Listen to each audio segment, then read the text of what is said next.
What's up guys, today I'm taking you behind the scenes of my latest project here in Milan.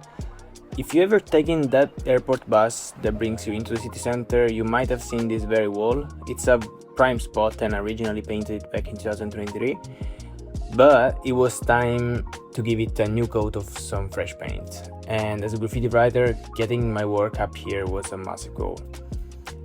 Everything started on Procreate as usual. The design is 100% mine, but this time I wanted to try something new, and to bring it to the wall I actually used a VR headset for the first time, and honestly it was crazy fast. It's a total game changer for both speed and accuracy. I just projected the design and mapped it out and got to work. Honestly, I was a bit skeptical at first, and I still probably wouldn't use it for smaller walls because it's just very fun to freehand it, but for something like this where proportions are really hard to get exactly right, I think it's completely a game changer. So now let's talk about logistics.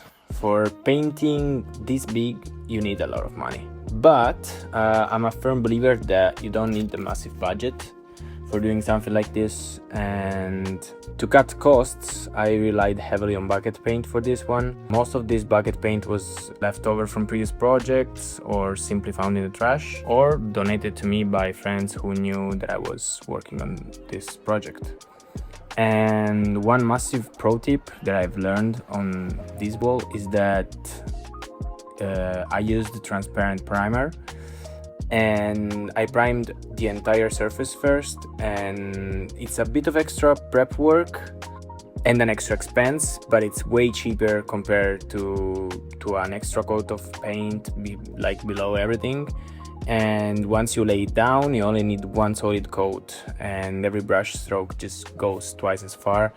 It makes it way faster, and also you don't have to go back to the paint bucket as much, so you save a lot of time and you save a lot of paint. So everything basically on this wall is done with roller paint except from the main characters and the flying weasel.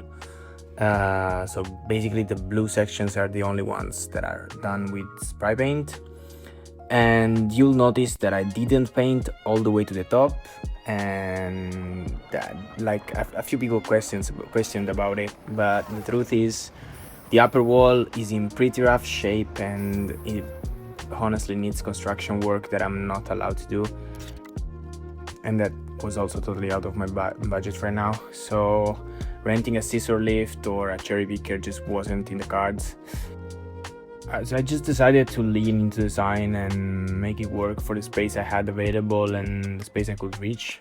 I also tried to stretch some elements farther above, like the star and some of the clouds, to make it look way higher than it actually is.